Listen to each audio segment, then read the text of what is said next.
Hey, thank you. And thank you, faithful politics listeners and viewers.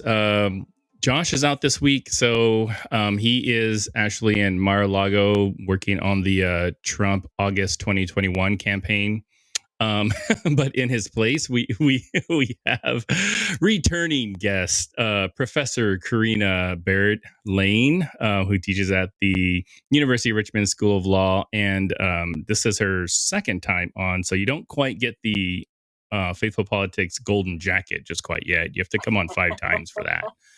But we're really glad that you're here. So yeah, welcome, Corinna. Thank you. It's a real pleasure to be here, and talking with you is always fun. So thanks a bunch for having me, Will. Awesome. Yeah, no problem. It's our honor and our yeah, we're the ones that are blessed by you being here. So we this week we're actually going to be talking about a really happy subject about executions. And what better person to have on to talk about executions than the person that teaches it, studies it, writes about it, knows more about death than I don't know, like I don't know, I can't think of something funny to say, but but anyways, but yeah, so to kind of start us off with executions, this is we dedicated like an entire month just talking about life and the value of life, and then executions kind of came up throughout that conversation. You provided a lot of really great information to our listeners, and we intentionally kind of made it very broad, but we're in Virginia, and Virginia has recently made some pretty monumental changes to their death penalty rules and regulations. And I was wondering if you can kind of start us off by telling us about it. Yeah, absolutely. I mean, I know you were teasing when you said we're going to talk about executions. Well, that's uplifting. But the uplifting news is Virginia will not have any more executions. So the big change is Virginia legislatively repealed its death penalty, which is just to say there's no death penalty in Virginia anymore. And that the significance of that is really hard to overstate. I've seen in the papers, a lot of people are saying, oh, this is a really big deal because it's the first Southern state to abolish the death penalty. And that's true. And it is important because of that. But for me, someone who's actually looking at the death penalty systems, perhaps a point that people don't know is Virginia had the single most well-oiled machinery of death in the entire United States. It had the broadest death penalty statute. It had a ruthlessly efficient appellate structure that cut appeals off at the knees. And that allowed it to have the fastest death penalty. So from time of death sentence to time of execution was about half the national average. And some were just shockingly fast. And it had the highest rate of execution. So once you get a death sentence, turning a death sentence into an execution, Virginia's rate of execution was 5 times the national average. So, just stepping back and saying, wow, this was the most ominous or, strongest death penalty machine in the country. That's what just ended. And so that's incredible. And frankly, I would say that this event, this abolitionist event, is the biggest abolitionist event, most significant, most monumental in 2 generations since 1972, when the Supreme Court, for a while, said no more death penalty to the entire United States. So it's a really big deal. Yeah. So when I think of like death penalty or executions, my mind just kind of goes to a person laying in a stretcher with injections, or in an electric chair or something like that. But that's just because we sort of formalized the process per se, right? Like we haven't like we're still killing somebody. We're just making it more, I don't know, legislative or judicial, or I don't know. But like have has the United States always like made it so formal to kill somebody? Maybe I should clarify. Like, I'm not talking about just like flat out, grabbing a gun and murdering somebody, but the government as a whole saying, hey, that person doesn't deserve to live and we have to kill them. Like is there a history of that? And maybe secondly, when was like our first recorded execution in the country? Yeah, well, there's a lot packed into that. I could just go on, so you'll just have to stop me. But I think there's two aspects to what, actually, frankly, three aspects to what you're talking about. One is you talked about, like, well, lethal injection. We have this view of it, and yes, it's formalized, but the execution methods over time have been intentionally designed to make the American public think less and less about executions. When you think about the death penalty, even if you're thinking about lethal injection, which is the most popular way, the predominant way of executing, it doesn't look like the state is killing. And so, like, Mhm. that's a whole conversation. That's one thing that your comments bring.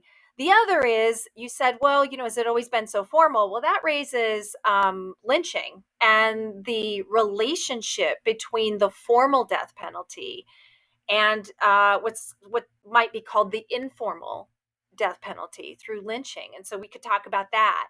And then I'll just go to where you to your last question, which was, let's talk about it from the beginning. So Virginia, Virginia was, of course, the first colony, and for a while the only colony. And Virginia was responsible for the nation's first, what would be the nation, but for the first execution, and that was in 1608. The Virginia colony was established in 1607. So, they didn't waste a lot of time before having their first execution. It was, for trivia buffs, it was Captain George Kendall. He was accused of spying for Spain.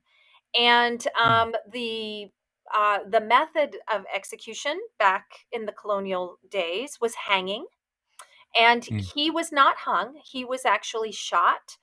I've done a little bit of reading on the backstory of that, and because oftentimes, if it was like a treason or something like that, they wouldn't just hang you. They would do really bad things. They would mutilate you. Like, these were very special. Those were very special crimes, and so it was Mhm. interesting that he was shot. So it was kind of the other way, because being shot is pretty much instantaneous. Hanging is a worse death.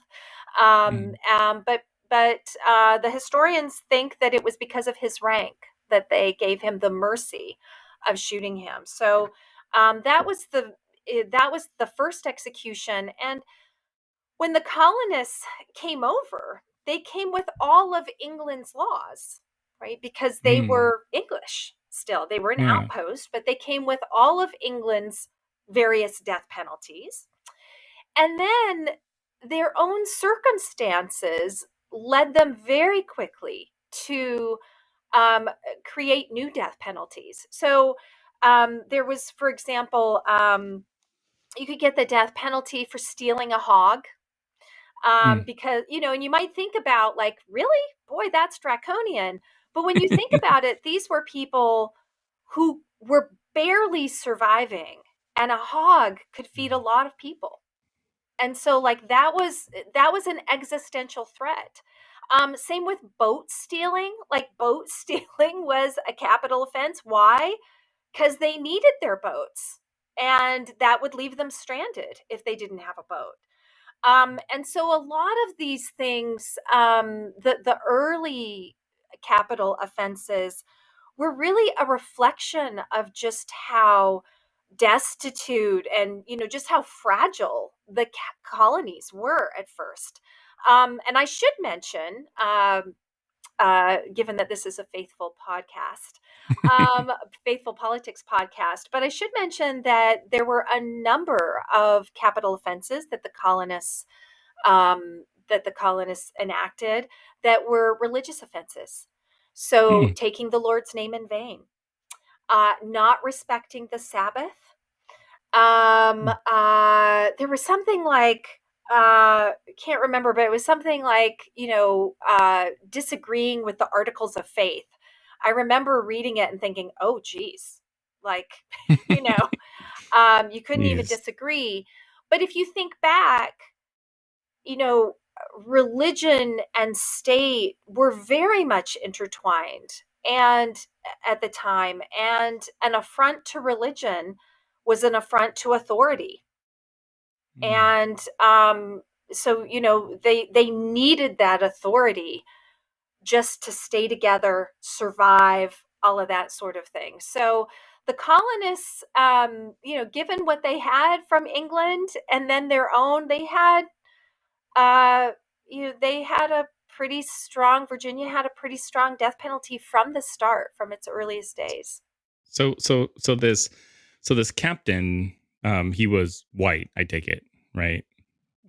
So the very first person to be executed, and well, I guess on record anyways, right, was a white person, which just weird. Like, I mean, like we would think, okay, with the history that America has, that it would be different, but he was a white officer per se. But that hasn't necessarily been the case kind of throughout history. I don't believe, right? Like there's I think in the last time you and I spoke, you mentioned something about how um blacks are disproportionately executed more so than whites. Am I recalling that correctly?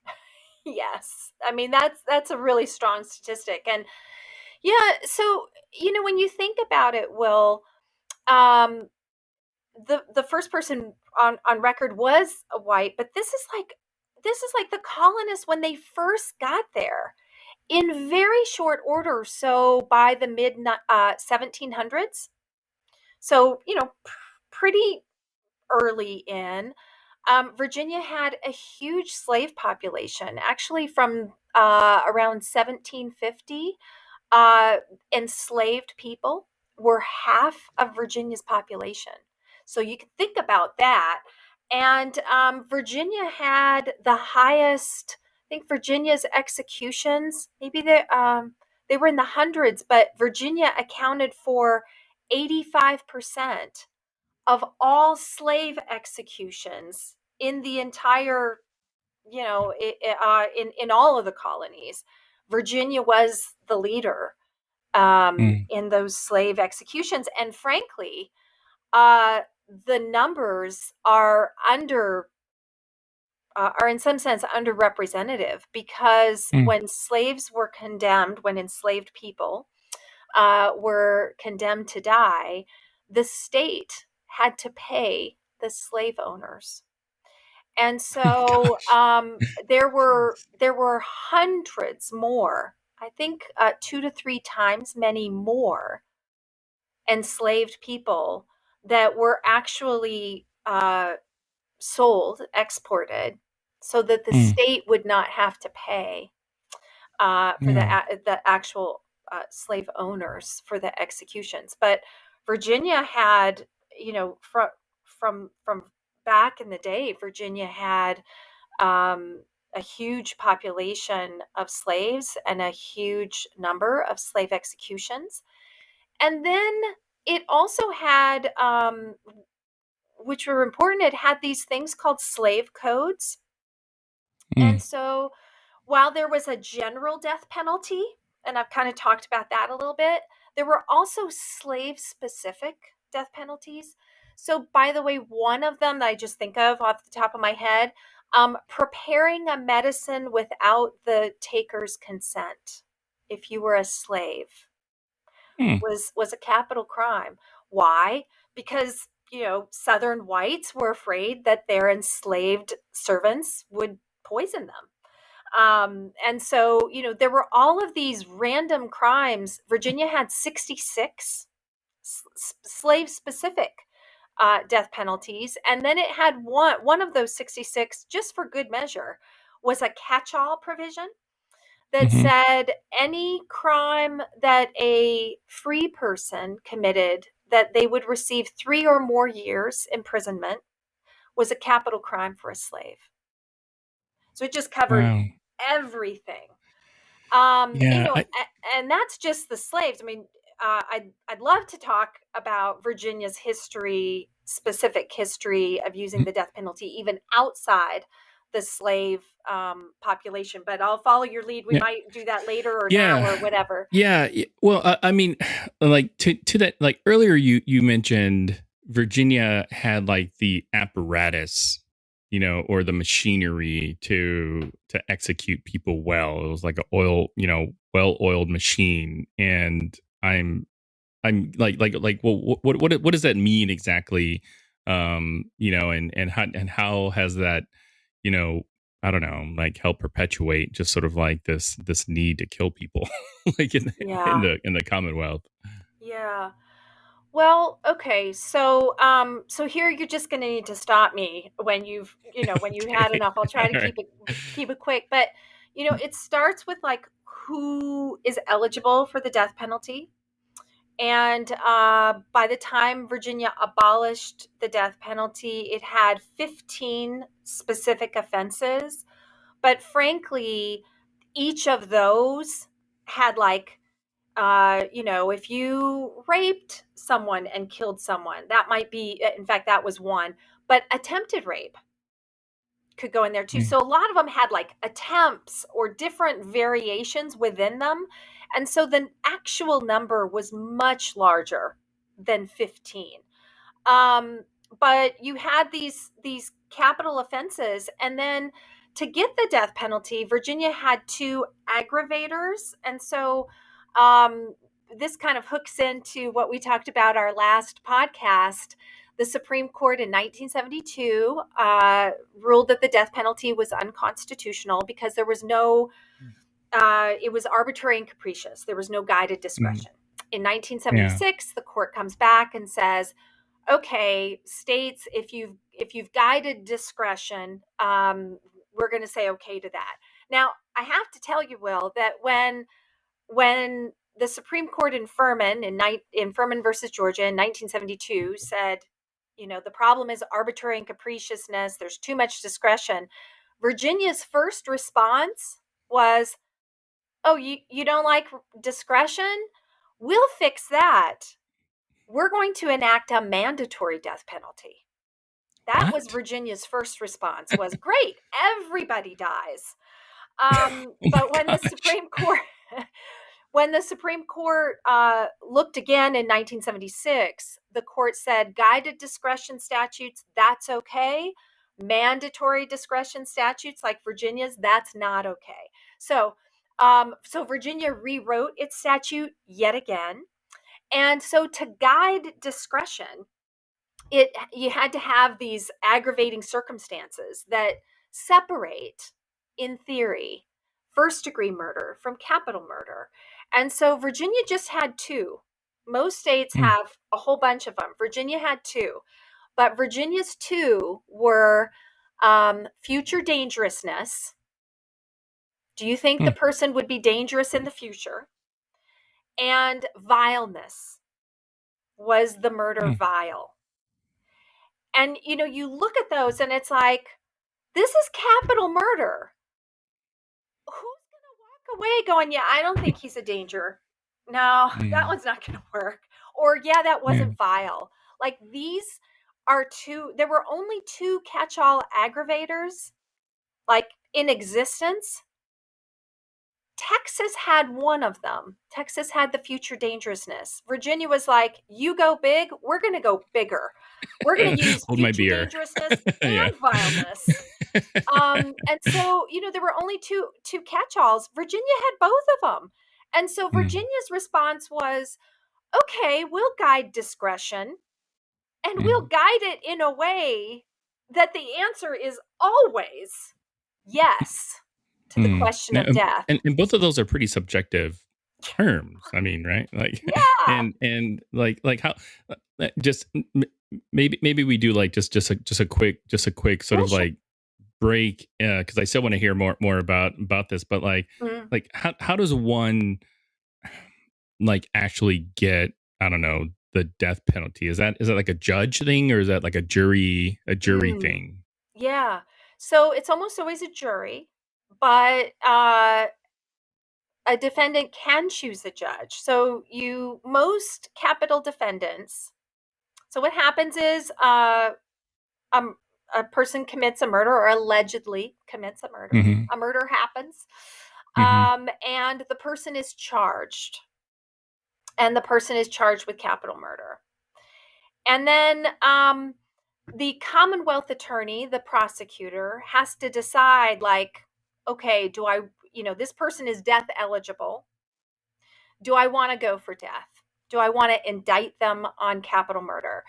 In Virginia, the statistics are 80% of all death eligible murders were charged as capital murder. So these Mm. prosecutors were like, yes, 8 out of 10 times, if there's a capital murder arrest, there would be an indictment for capital murder. Mm. And then they were weeding some of those out, dealing some of those, and the rest go to trial. I think about 40%, 30 to 40% were actually going to trial, right? So they would deal some, they would decide, okay, there's certain circumstances, I'm going to go ahead and let you plead guilty to life and not go for death. Fine. But about 30 to 40% of the time, at least 30% of the time, they were taking it to trial and going for death. Mm. And by the way, before the regional capital defenders showed up in 2004, the death sentencing rate at trial, 84%. So when the prosecutors were asking for it, the prosecutors were getting it. And they were getting it in part because you've got vileness and you've got future dangerousness. They can, so they were asking for it, they were getting it. Um, yeah, but as to the defendant's choice, so the defendant has a right, all certainly all felony capital defendant or felony defendants have a choice of a jury trial, and Mm-hmm. capital defendants clearly do. And so, sometimes there are some cases on the books where the defendant says, I want to be tried before a judge, or I'm going to plead guilty and I want a judge to decide the punishment and not a jury. Fine, you can do that. But most of these trials were going to juries. And part of the reason is that, a jury is going to be 12 people, it has to be unanimous. And so your chances are much better if you're a defendant asking for a Mm-hmm. jury, because you only need one. I Mm. mean, the statistics are, frankly, that, and this is from the Capital Jury Project, which is this national consortium of empirical research. So the statistics are really that if you don't get at least 4 jurors saying life, if it's 3 or less, the pro-death jurors will single them out and pressure them to fold. Mm. But, in theory, at least, your chances are better as a capital defendant going for a jury. And so most of the time, this was juries. Oh, okay. Yeah. That makes. I was wondering, like how, if, because I for some reason I had always thought it was just a judge. I didn't realize that the jury played a part. And you're right. Like if Hmm. I were in that situation, I would definitely want like a jury. Hopefully a jury that looks like the community. Not necessarily like a bunch of Proud Boys, or Yeah. something like that. But Well, that's part so of so. Virginia's history, too, Oh, was, convicting African American defendants with all white juries. So one mm, of the most famous examples of that is called the Martinsville Seven.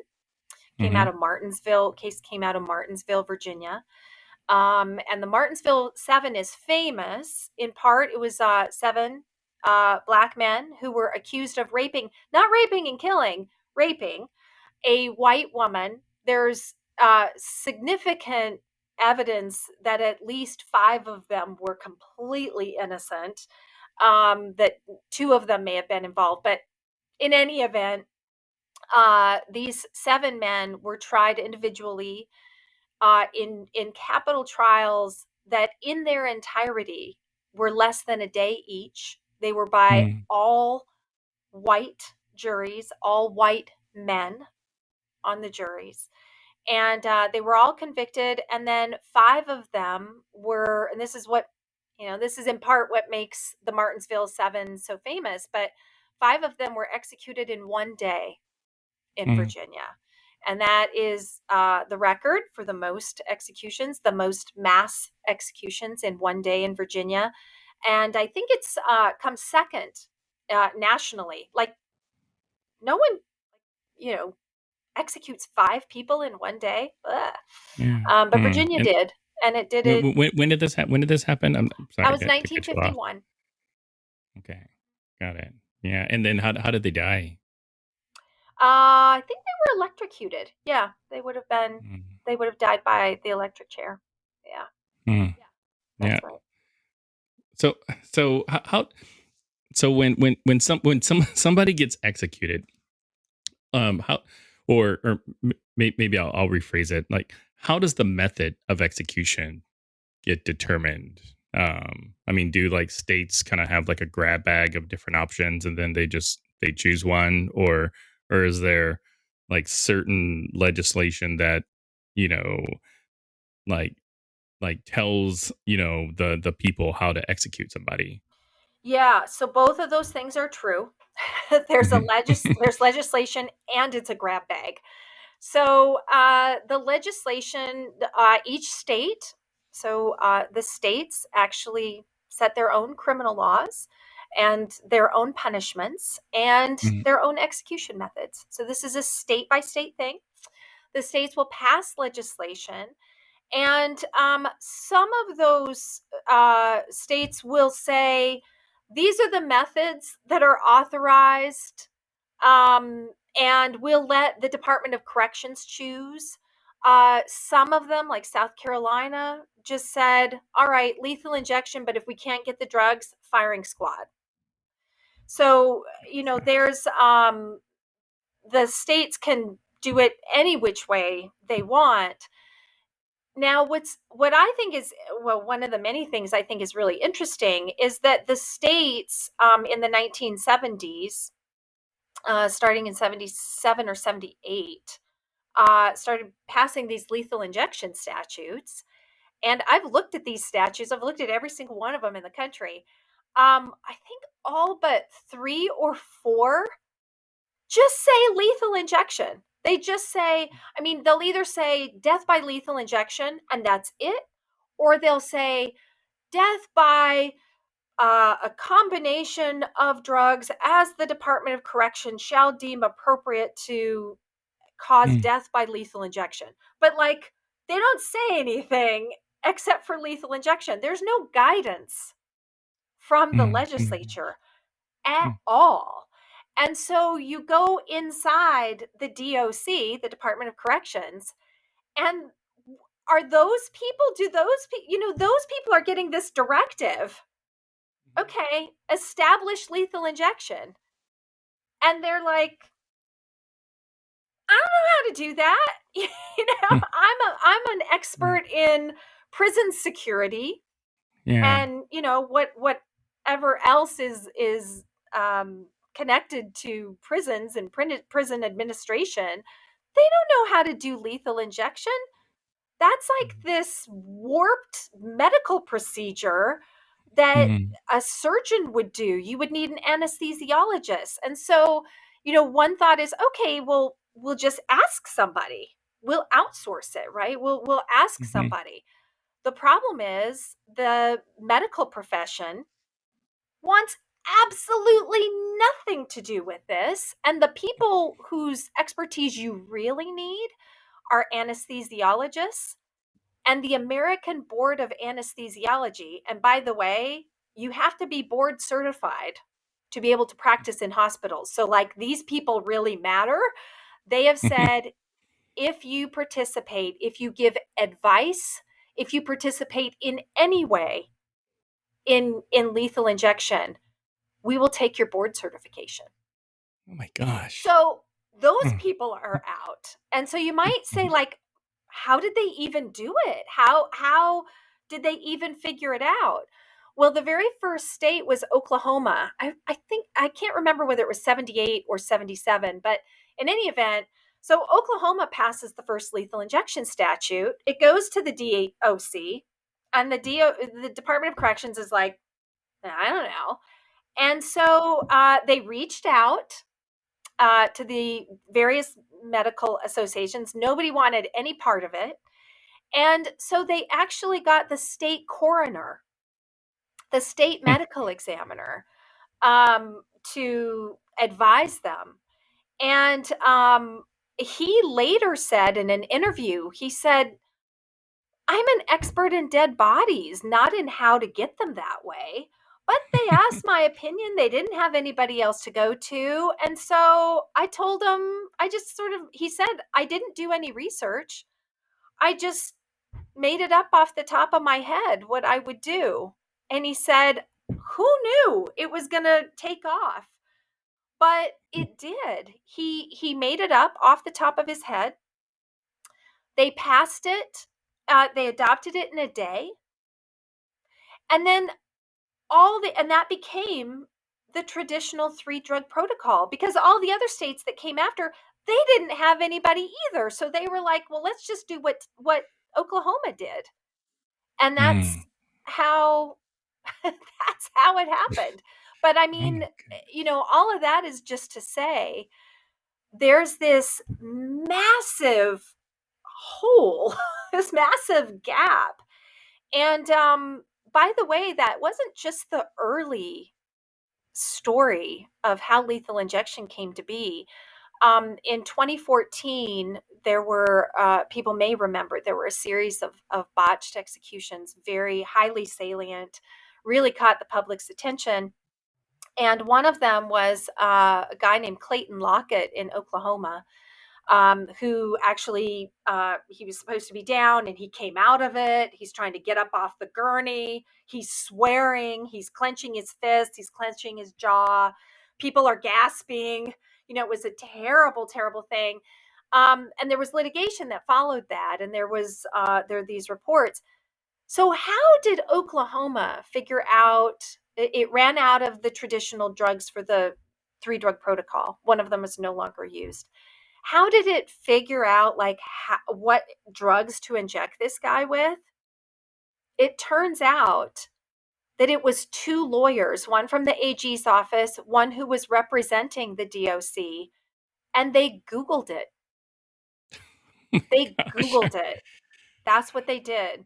The guy in his deposition, they were asking me, he was like, well, I went past WikiLeaks or whatever that is. It's Hmm. like, oh my gosh, these people were getting it off of like Wikipedia. That's how we were that's how we still are executing people. So, um, so it's pretty bad on that side of the house. Good grief. I'm like awestruck. Like I had zero idea. Like in my mind, I was thinking, oh yeah, there's probably like, some board of scientists that are like, okay, well, first we have to, stop the brain and then we'll stop the heart. And like I used to work at a veterinarian clinic when I was in college, and we use a mixed bag of substances, but Yeah. it was like a legitimate medical thing if you're going to euthanize an animal, Yeah. and it just I don't know, like I'm speechless, and I shouldn't be because I'm on a podcast, but like I So this makes me that, really happy in this really strange, morbid way, because I'm writing a book on lethal injection. And, mm, there are so many pieces to this story, but, I'm glad you find it shocking, because I find it shocking too. And I think that Americans, I feel like good people on both sides of the aisle would find some of this stuff, they'd be like, oh no, if we're going to do this, we have to do this right. We have to do this and that. Hmm. I think they'd find it shocking, like you. Mm. And by the Yeah. way, I've looked at the AVMA, the American Veterinarian Hmm. Medical Association, and the ways that they execute. And one of the things I think is really fascinating is that when the states adopted lethal injection, and when the departments of correction and the legislatures too, when they were doing it, they didn't stop and say, we want to execute by lethal injection. How do we do it when we put cats and dogs down? How do we do that? Because there's a place that we really care if it's humane. How Mm. do we do physician assisted suicide? How do we do that? Both of those, both physician assisted suicide in the states where that is allowed, and the primary way of animal euthanasia is a single shot of pentobarbital. Hmm. And what's amazing to me is that they didn't say, "Oh yeah, let's go with the single shot of pentobarbital," because they Hmm. didn't ask the question, "What do we do when we want to induce a humane death?" If they Mm. had asked that question, they would have had a different answer. But they Yeah, you're didn't right. even ask that question, which I think speaks volumes of what Yeah, it was really really does. going on. So how did Virginia like execute people? Ah, yeah. So Virginia executed for the longest time by the electric chair and then moved to lethal injection. Mm. Although Wow. you could choose, actually, you could still choose the electric chair if you wanted. Like if I was on death row, I could choose. Like The default really? was lethal injection. But yeah. So I mean, like why? For some, in my mind, I've never seen an execution, although I've seen plenty of dead bodies. Like when I was in Iraq, but like Hmm. the electric chair just seems like it would really hurt, Oh, and it would. oh, Yeah. terrible. I mean, the electric chair was terrible. Do you, I'm just gonna say, I'm like, I don't want to gross you out, Yeah. but Yeah. people could smell, the sickly. They talked about the sickly sweet smell of skin burning. Mm. They're like, it was very grotesque, very, very Mm. grotesque. Interestingly, I can't remember what state this was. It may have been Louisiana. But in any event, in the last, I don't know, several years, um, they there was a mass execution. I think it was Louisiana, and I think like five of the people chose electrocution over lethal injection. And you Mm. might be saying, why is that? That's really strange. Actually, lethal injection, I think, is the worst death of them all. Mm. Lethal injection takes anywhere, I mean, nowadays, I think, it's not uncommon at all to have an 18, 20-minute lethal injection.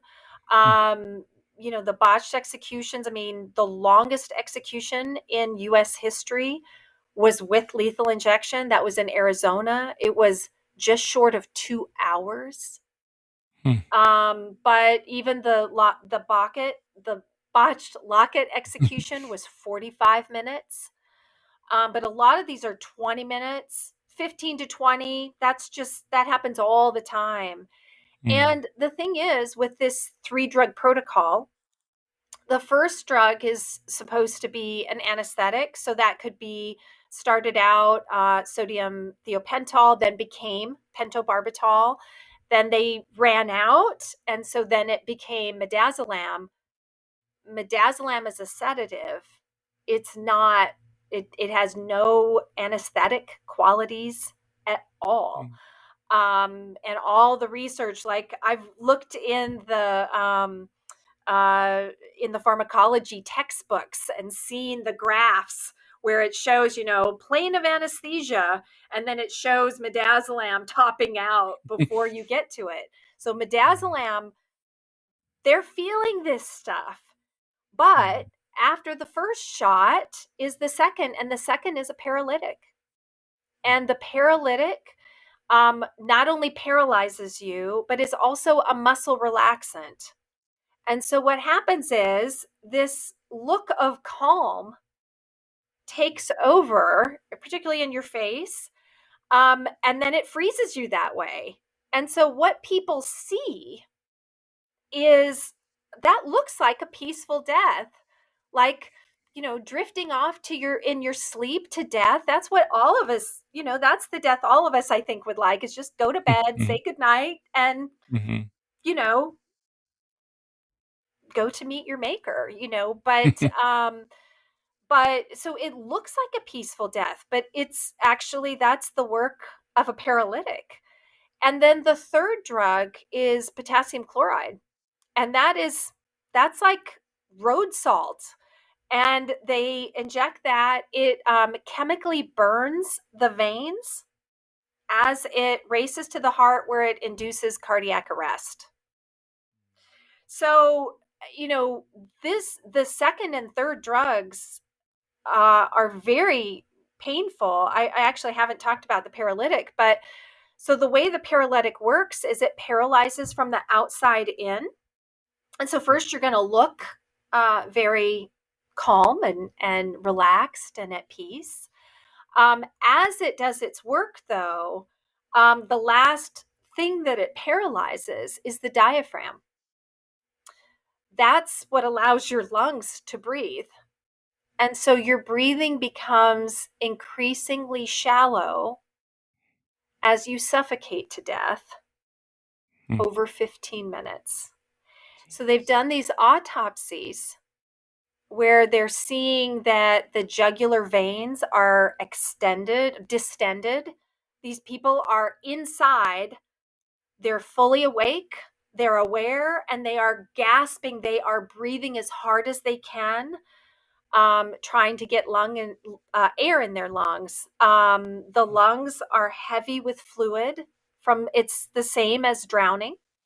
85% of the autopsies of executions with midazolam, these people slowly suffocated to death. They were literally waterboarded to death. They drowned to death. There's blood in their lungs. It's, these are terrible, terrible deaths that the American public feels good about, because, or at least it's like, well, at least we're not torturing them. At least they got a better death than their victim. We could talk about that and that reasoning, but it's like, no, we are slowly torturing them. And so the question for those inmates, people who know that, are like, do I want to be slowly tortured, or do I want to die a super quick, painful death? I'll take the super quick one. Wow. That's where that's coming in. What happens to all the people on death row, like in Virginia? Well, all the people in death row were two people. There were only two people on death row in Virginia, which brings us, frankly, back to the other piece of the story. Once you get the death penalty in Virginia, it goes super fast. In theory, you have all of these appeals, this appellate structure that is supposed to be what we call a veto gate. It's supposed to be catching these constitutionally problematic, infirm death sentences that somehow made it out of trial. And it's supposed to be catching all of those. In Virginia, the veto gates were through gates. They were through gates. They weren't catching anything. They were through gates that were, frankly, gathering momentum for death. So you had a direct appeal to the Virginia Court of Appeals, and the Virginia Court of Appeals affirmed the death sentence 93% of the time. In the entire modern era, 7% reversal rate. And one of the things that the court was supposed to be doing was proportional review. So it was supposed to be saying, look, is this disproportionate to other cases that are like this one? And not a single time, not once in the entire modern era, which is since 1976, did the Virginia Supreme Court ever find a death sentence disproportionate. The Virginia Hmm. Supreme Court never found a death sentence that it didn't like. I'm telling you. But it did reverse in 7% of the cases, but like that is astonishingly low. I think the national average is like 30%. Texas Wow. is 23, and Texas loves its death penalty. We weren't even half of what Texas's rate was. Yeah. Hmm. And then you have habeas review, and so state habeas. Virginia streamlined state habeas so that after you finish with the Virginia Supreme Court on direct review, you go to state habeas, you go directly back to the Virginia Supreme Court. And it's like, Hmm. oh, you again, you know? And the Virginia Supreme Court had these rules that it was like, well, you can't get discovery until after you filed your habeas petition. So you needed the discovery to be able to file the habeas petition, but you couldn't get it until afterwards. The American Bar Association came to Virginia and studied Virginia's death penalty in 2013. And the American Bar Association said Virginia has effectively denied any discovery at all on habeas, because you can't get it until after your filing is already made, till after you filed your habeas petition. Well, you needed the discovery so that you could file it, and once you filed it, it's a little late to get discovery. Yeah. So you had that, and then you had federal habeas review, but it was just a straight shot. Yeah. So those two people on death row, do they get Right. just life in Yep. prison or something? Yep. Okay. Yep. Got it. So yeah, thank you for completing the circle. But yeah, because the appellate structure was so fast, Virginia was the fastest state to execute once you had a death sentence. Virginia's execution uh, time, the lag time, was just under 8 years. Hmm. At the time, the national level, the average was like 15 and a half. Virginia was Hmm. like Wow. half of that time. Virginia did not like to be kept waiting. And so as a result, Virginia was, clearing its death row. There were only two people left, and Virginia had not had a new death sentence since 2011. And that Hmm. got overturned by the Fourth Circuit on appeal. So Hmm. you didn't have any new death sentences to feed the system. And you had Hmm. these two people on death row. And Yeah. so, I think that figured into the repeal too. Hmm. How much do you think the abolishment of the death penalty in Virginia is a byproduct of Virginia turning into a blue state? Because I know, um, so the last, I don't know, year or so of Trump's presidency, he killed a lot of people. Recently, there was an article that came out. Merrick Garland is putting like a moratorium on federal Mm-hmm. executions or something like that, and Mm-hmm. it's weird to kind of see just the juxtaposition of the two. Like one president kills a ton of people, next president says, "Okay, let's pump the brakes a little bit." And in Virginia, we abolished it because it turned blue in 2018. So like how much do you think politics kind of plays into whether the death penalty lives or dies or it gets executed? Well Like done. thanks. I'll be here all week, folks. Um, yeah, so it mattered in two ways. I mean, one was it was the tipping point for repeal. The governor was a Democrat. The Democrats controlled both chambers of the General Assembly. The governor introduced the legislation that was his. And so you had to go all blue, as you say. And so that tipping point clearly and, palpably, it mattered. But frankly, it mattered in another way that is more subtle. And it does go back to not having death sentences. Virginia juries weren't coming back with death sentences like they had been. I mean, in the 1990s and early 2000s, when a prosecutor took the case to trial looking for the death penalty, the prosecutor got it 84% of the time. 84%. By 2005, I'd say, up through, 2020, actually, I think the last death case where death was actually on the table was maybe 2018, but they were getting it 47% of the time. So less than half, but right about half. That's down from 84%. It used to be that prosecutors would go in and they'd be like, all right, I have 85%. I'm going to get the death penalty, almost certainly. By the end, they were going in saying it's 50-50. And I'm going to spend a lot of money.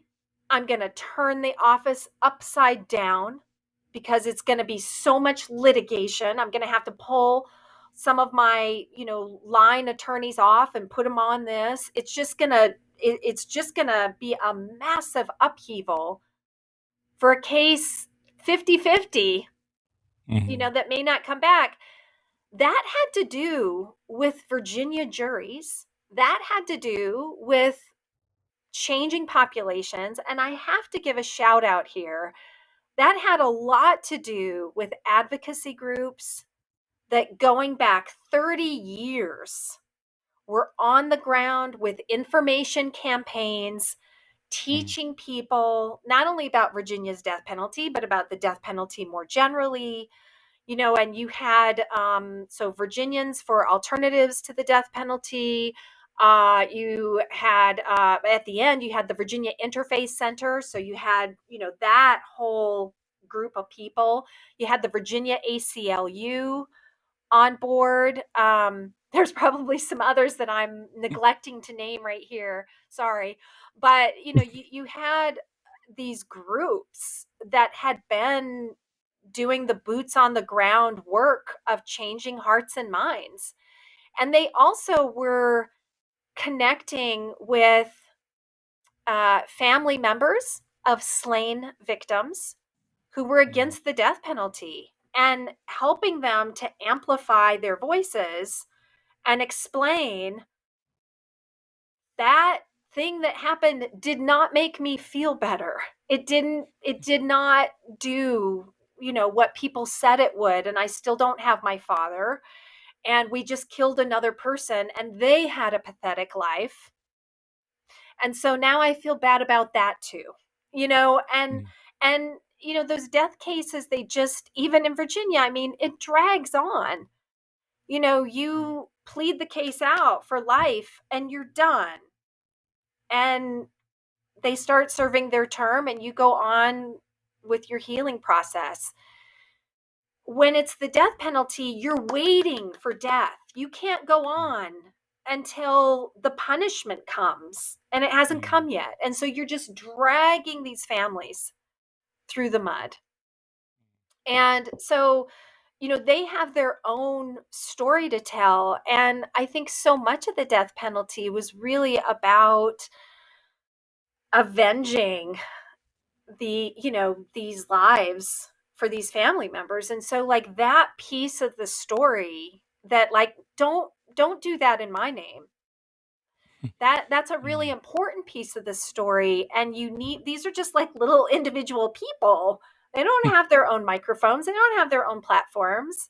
And so you really needed these advocacy groups to come in and amplify those voices that had, brought a gentleness and had a certain credibility that, nobody else did. So that work was really important. And you're right, just changing demographics, I think, probably helped too. Do you foresee a situation where like the death penalty would be reinstituted in Virginia? Like, is there enough groundswell, from people to basically say like, that was a stupid idea. We need to reinstate it because it's going to lower crime or whatever the argument is. I've thought about that, and I, I don't have my crystal ball, so I can't predict the future. But I don't think so, and there's a couple reasons why. First, it would it would take turning Virginia all red, right? Like you'd have to have a Republican governor, and the Republicans would have to control both houses in order to just be able politically to do it. So Mhm. there's that. I don't see that happening, but like I said, I don't have my crystal ball. But there's another piece of this that I think is really important to understand for anyone thinking like, oh, we got to work on bringing the death penalty back. Mhm. I will say this. Virginia had not had a death sentence since 2010. And so prosecutors could not come in and say, we can't live without it. They had already lived a decade without it. And Mhm. to the extent that prosecutors were using the death penalty, to the extent they still needed it, they were using it as a bargaining chip to plead a capital case to life. And that is not only very controversial, right? Plead guilty, take a life sentence, or we're going for death. That's pretty coercive. And so it's very controversial to use the death penalty in that way. And that's part of the reason we've got some people on death row that have been exonerated, right? Like there's some big problems with that. But it's incredibly expensive. So most of the work on a death penalty case comes before you get to trial. And so, in some ways, the way that Virginia was using its death penalty was the worst of both worlds. It wasn't producing any death sentences, but it had all the costs of the death Mhm. sentences. In fact, Virginia didn't do its own cost study, which I thought was interesting, but there was one done at the federal level that said a capital case that pleads out is still 5 times more expensive than a non-capital case that goes to trial. Mhm. So in that way, Virginia's death penalty was like a lemon, right? It was like the car that you drive off with and come back and say, this is terrible. It was incurring all of the costs, none of the benefits. And so I just, and that part, getting juries to bring it back, you can't change that. Yeah. And so Yeah. I think even Republicans, frankly, even if they had control, I think if they really looked at it, if it wasn't just a, gut thing, I'm just going to do this thing for political points, but if they actually looked at it, I think they'd say, yeah, this was not good. Hmm. So, Yeah. So, and my last question for you, and it seems somewhat fitting, especially with a lot of discussion about race in the country and critical race theory and what have you. I know in our last conversation we probably touched briefly about sort of the disproportionate application of the death penalty to people of color, but I was wondering if you can kind of give us some stats. Give us like what's the real picture, of how the death penalty, affects people of color versus non people of color. yeah, thank you. That's a really important question. So, I'm going to give you two sets of stats. One from the early era of the death penalty, that is from before 1972, Mm-hmm. and one from the modern era, which starts in 1976. Hmm. So, in the early era, after the Civil War, slavery is abolished, all of those slave codes are gone, And Virginia has a death penalty for various crimes. Virginia had a death penalty for murder, and then Virginia had a death penalty for rape. Virginia had a death penalty for attempted rape, for robbery. So just some stats. In the early era, 41 people were executed for rape in Virginia. Just 41. 41 of the 41 were Black. 14 people were executed for attempted rape in Virginia in the early era. 14 of the 14 were Black.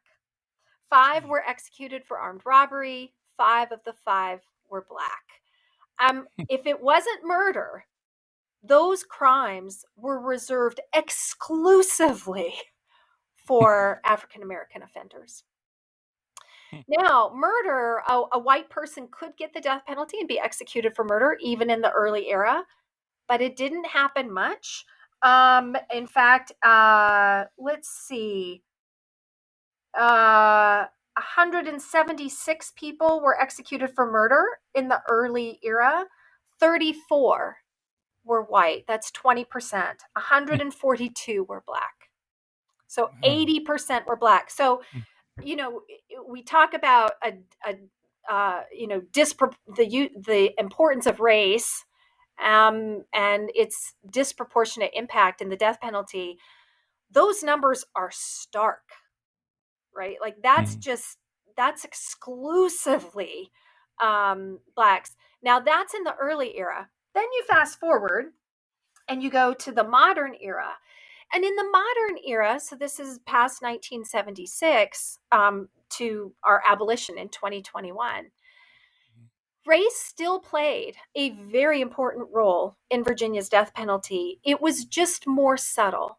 So instead of what lives are we going to take, it was more what lives are we going to protect? By what lives are we going to avenge? And the answer was white lives. So white victims was really where Virginia's death penalty came out. So just some stats for you. Prosecutors were over 3 times as likely to seek the death penalty when the victim was white. Over 3 times as likely. They were getting the death penalty 4 times.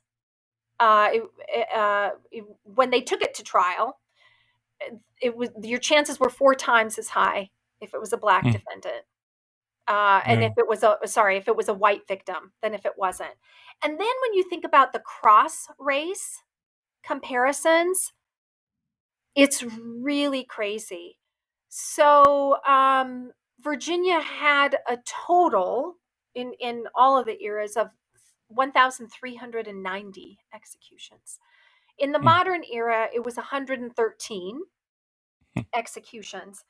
How many would you guess were for white on Black crime, where the perpetrator, the offender, was white, and the capital murder victim was Black? How many? Oh gosh! Every time you ask me a question like that, like I'm reluctant to answer the way that I think it is, but I'm going to say 0. Okay, well, you're close. 4. 4. Jeez. And there were none in the early eras. So what that means is in total executions, 1,390, 4 times you had a white person who was executed for killing a Black person. Wow.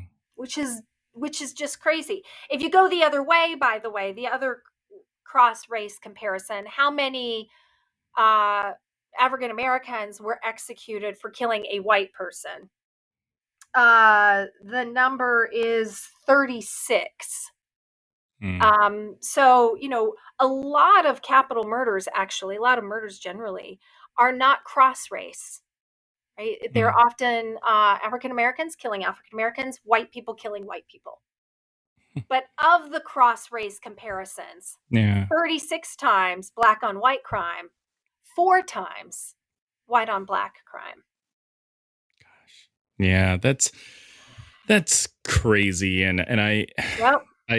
I really appreciate you kind of educating me and Oh, and our audience, and I'm wondering, like, where do we go to get our CEU credits? Because I feel like I just learned a whole lot, and I want to oh, get credit for it.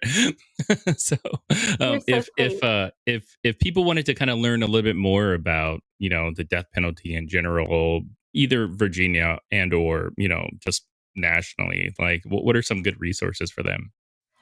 Well, I do have a paper. I haven't posted it yet, but I just finished it on Friday. So Mm. it's actually on the story of Virginia's abolition of the death penalty. So I talk more in detail about the early years, the colonies, the slave times, and the early era, what those statutes look like, all of that, and then I talk about more in detail Virginia's machinery of death, which, by the way, is a term that Justice Blackmun used for the death penalty, and so it's one that we use when we're writing about it. But and then I write it with a former Capitol defender, and so it's really his story that we're co-authoring it, and he's telling how the Capitol defenders, frankly, took down the strongest machinery of death in the country.